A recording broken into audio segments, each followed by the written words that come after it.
In this video, I'm going to show you what it's like to kind of price a difficult property, not an easy one. And I'll show you what we went through in terms of the tax assessed values, the comparative market analysis, the actual market trends that we were looking at, and then giving proper listing advice that ended up selling their home within a couple weeks of going to the market. The 4K videos and what we and all the shiny stuff that we prepare for a listing, that won't be in this video. What's the best way to evaluate it? How do I know what it's worth? And well, there's a couple different ways. There's a few different metrics that we look at. Primarily, if your house doesn't have any rental suites or doesn't generate any revenue, then we leave the income model. We don't really use that because it's got no income that it's generating. Typically, when we look at how to assess a property, we're looking at comparative values largely in the residential real estate market. And that starts with your tax assessment. And the tax assessment isn't necessarily something that you want to use to peg values. But what I do with the tax assessed values is I use the tax assessment and then I look at comparative values. So all the comparative homes that I'm going to use that I think are very similar to the home I'm trying to sell, and I'll look at their tax assessments and I'll look for any sort of variances or any kind of comparables that I think match up well. I'm not using the tax assessment as a tool to find out what the property is worth, and there's good reason for that. Tax assessments are done once a year, and that value is then given to you about 6 months later. And you know as well as I do that even in real estate, where we tend to see the market move at maybe 0.5%, and in some instances it can go up as much as 1% a month, you could be 2 to 3 to even 6% behind in some instances by the time you end up with your tax assessment. If you've got a $1 million property, which in Vancouver is quite common, then a 6% swing could be the difference between making $50,000 or $60,000 extra or not.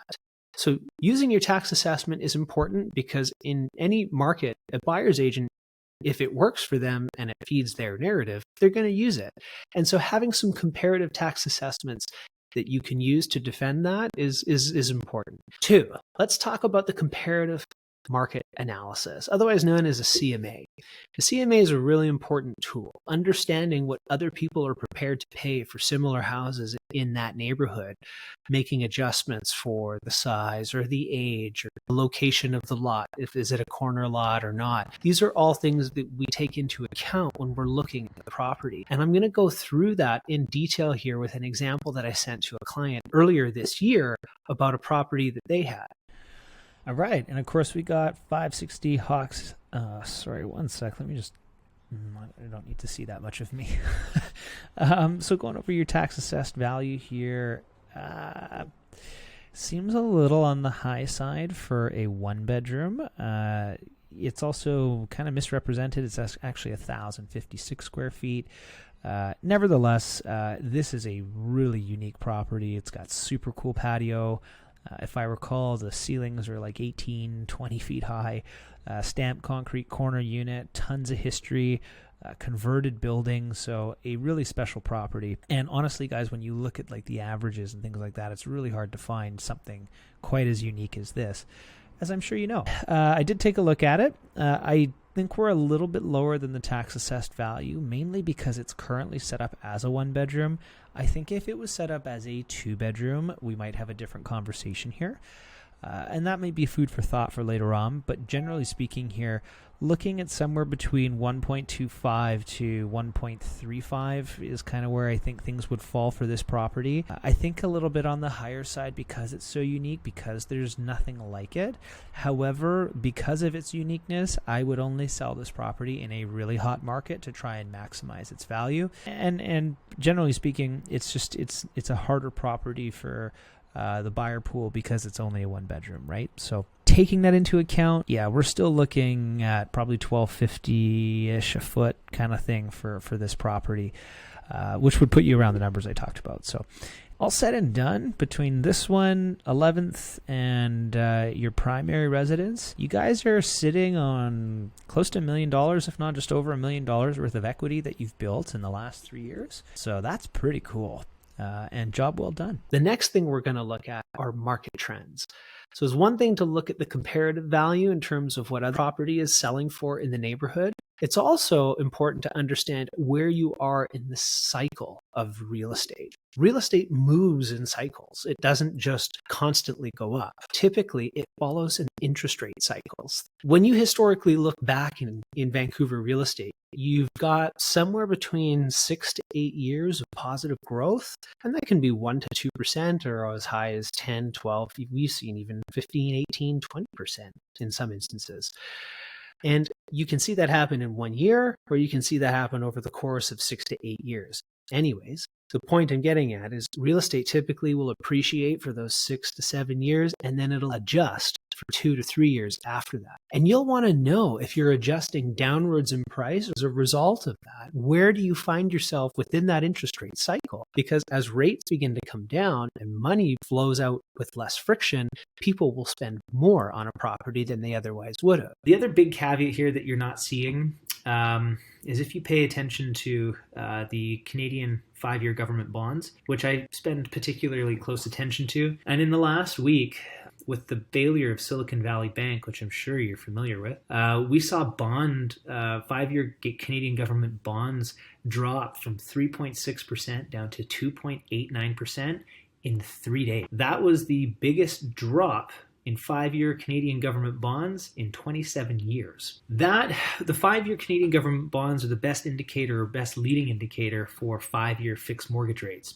And if that continues to go down, then you're going to start to see 5-year fixed mortgage rates go down with it, and freer flowing capital as a result for people who are looking to buy properties typically means that you're going to start to see more and more people buying again, especially as interest rates begin to hold. And not only hold, if you had asked me a week ago, I would have said interest rates were probably looking at 1 rate hike by the summertime. Now, the Bank of Canada is pricing in 2 rate cuts, one as early as potentially April of this year. So understanding where you are specifically within that interest rate cycle is hugely important to whether or not you sell at the right time or the wrong time. As much as you might want to time the market about selling at a high point and buying at a low point, it's not always possible. Life just doesn't dictate that way, especially with a place where you live.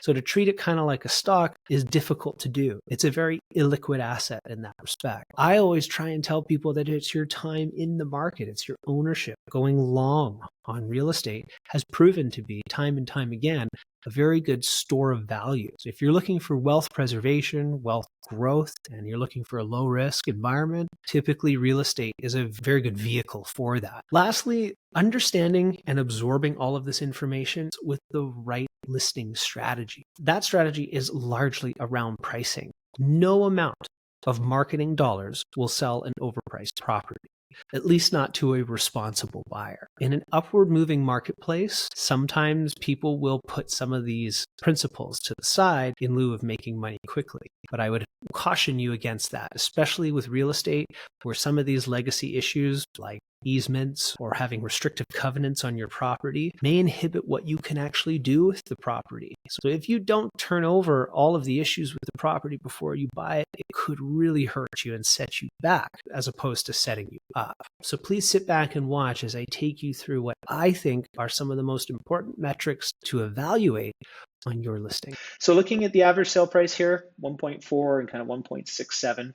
Average days on market, 23 to 25. Your average age, the average list price, $80,000 higher than the sale prices we're seeing on average here. Where it gets a bit more interesting for us is in the dollar per square foot averages. And that's really what's going to be used in the sale of your home by buyers agents who are doing comps, if you will, for their clients. So as a listing strategy, there's typically 2. You could peg your house at 1,699 and you could hold, you wait to see kind of what happens. Or you could take a more aggressive approach. And there's kind of 2 aggressive approaches. First is a mildly aggressive approach, listing the property at 1,599 and holding offers. Or we could go hyper aggressive at 1,499 and hold offers and drive a ton of people through and try and get as much activity as we possibly can. But what we are going to take advantage of are the people who are on that limit of buying a stratified unit or getting into a cheap single family home. That's where I think we're going to be able to capture